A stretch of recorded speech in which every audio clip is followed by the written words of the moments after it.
Do you want a fun and unique watercolor look? Why don't you join me for this really easy splatter technique? I'm going to be recreating this card, but it's going to look quite different because we're changing up the color combinations as well as the style of card. Watercoloring can feel intimidating, so this splatter technique is really easy to do. I'm going to walk you through it step by step. I do like to use watercolor paper because it is going to tolerate the amount of water that we're adding to the cardstock much better. Now this little compact of colors, I chose this one because it has the 3 primary colors in it, and we'll talk a little bit more why that's important very soon. First, I want to create a background panel, and this is an A2 size piece of watercolor cardstock, so 4 1/4 by 5 1/2. It's going to cover the whole front of my card. Now I could have left this white, but I thought I'd step it up a little bit and add just a wash of pale blue to the background. You could use any sort of pale color here if you wanted. I just thought it'd be really nice to start with a colored background, and that's going to help my design pop a little bit more. So while my panel was drying, I did go ahead and cut out all of the layers of the flowers and the leaves, and these are also die cut from watercolor cardstock.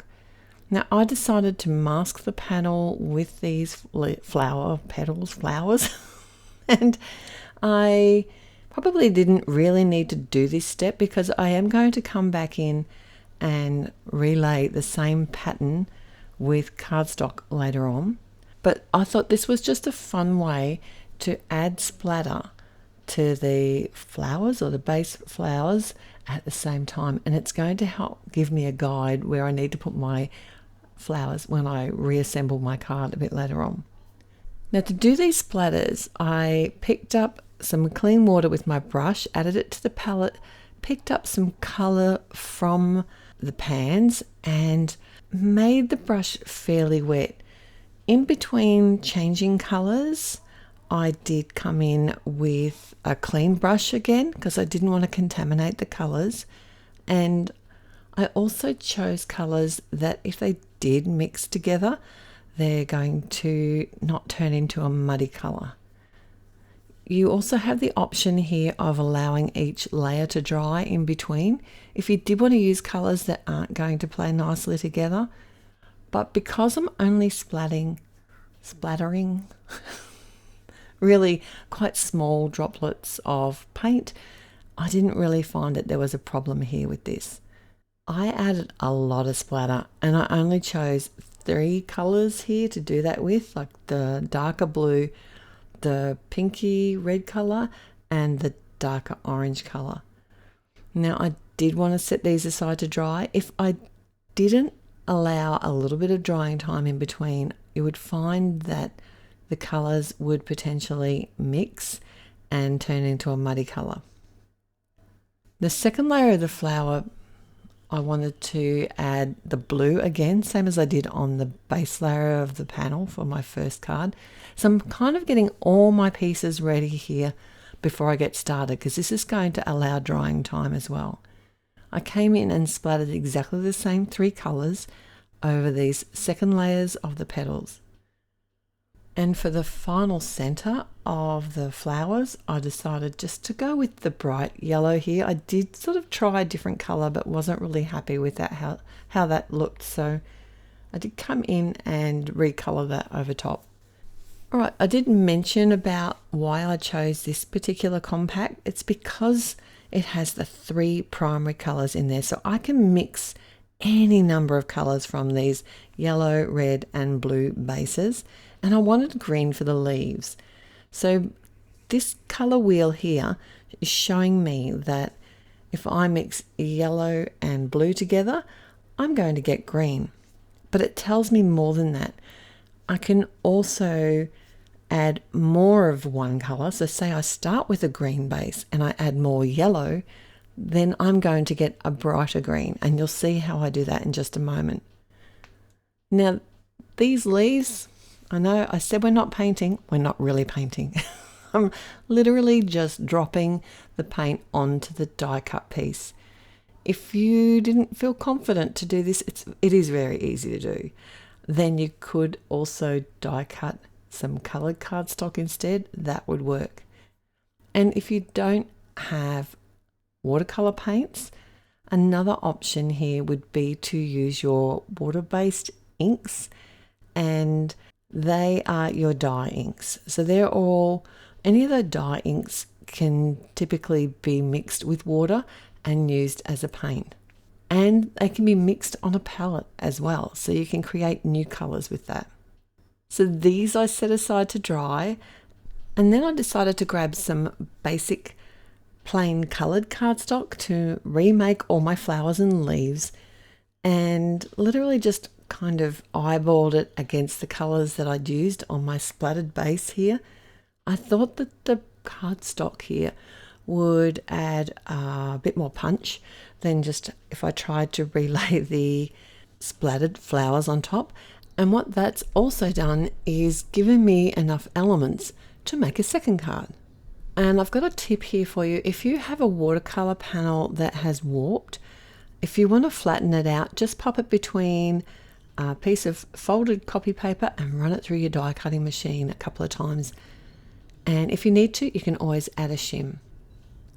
I like to add a nice strong adhesive because we are talking about watercolor cardstock here, and I like a double-sided tape because it's fast adhering, and you can also use a liquid glue here. That would work. Just don't add too much glue because that can also warp things. I did keep a limited color palette here because that does make designing much easier. You're not having to try and reach outside the goalposts too much. And rather than have all the flowers the same combination of colors, I did keep the centers the same, but mixed up the layers for the flowers themselves, just using the same 3 colors. I am using, because I already know my layout here, I can see it on the back of the packet here. I'm using it as a guide. I am using a liquid glue. This is a fast drying liquid glue, and you'll see in the next card I use like a glue tape. It's a dotted adhesive. If I'm not sure where I want things to be, I will often use the dotted adhesive because I know I can lift it off and reposition if I need to, but as it dries over the next few hours, I know it's not going to shift anywhere. So use your favorite glue, something that you're comfortable with, and something that's repositionable if you're not sure exactly where your elements are going to be. I did a combination of foam tape, so I did some dimensional flowers as well as adhering some directly to the front of the card.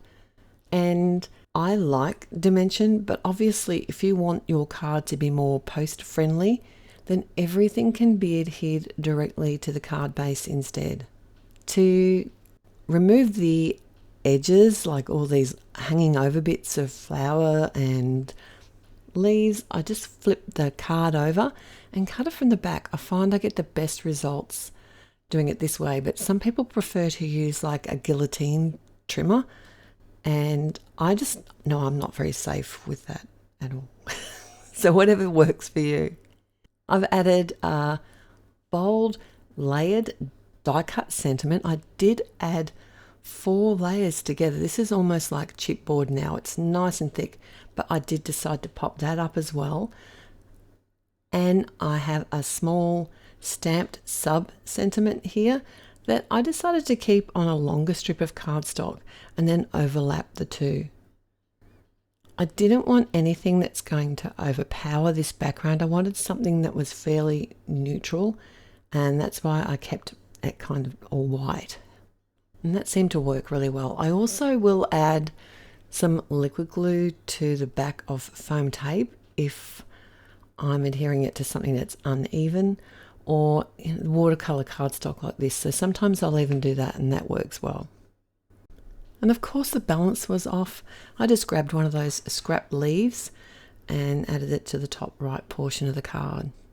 I had a lot of fun creating this background. But now I'm going to have a lot of fun using the flowers as well.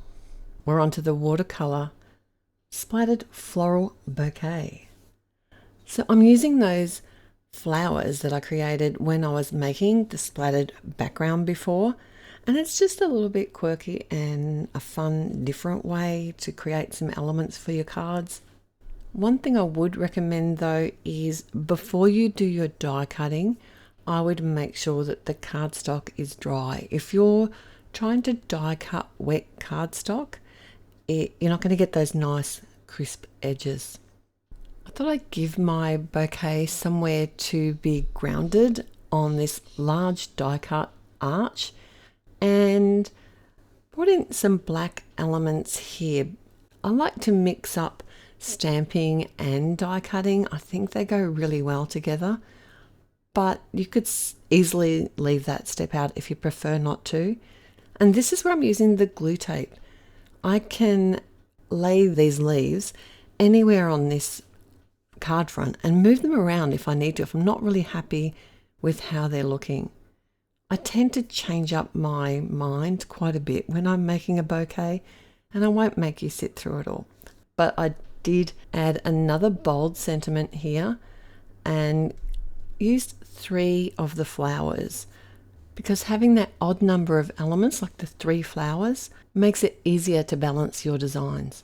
And again with the dimension, I can't help myself.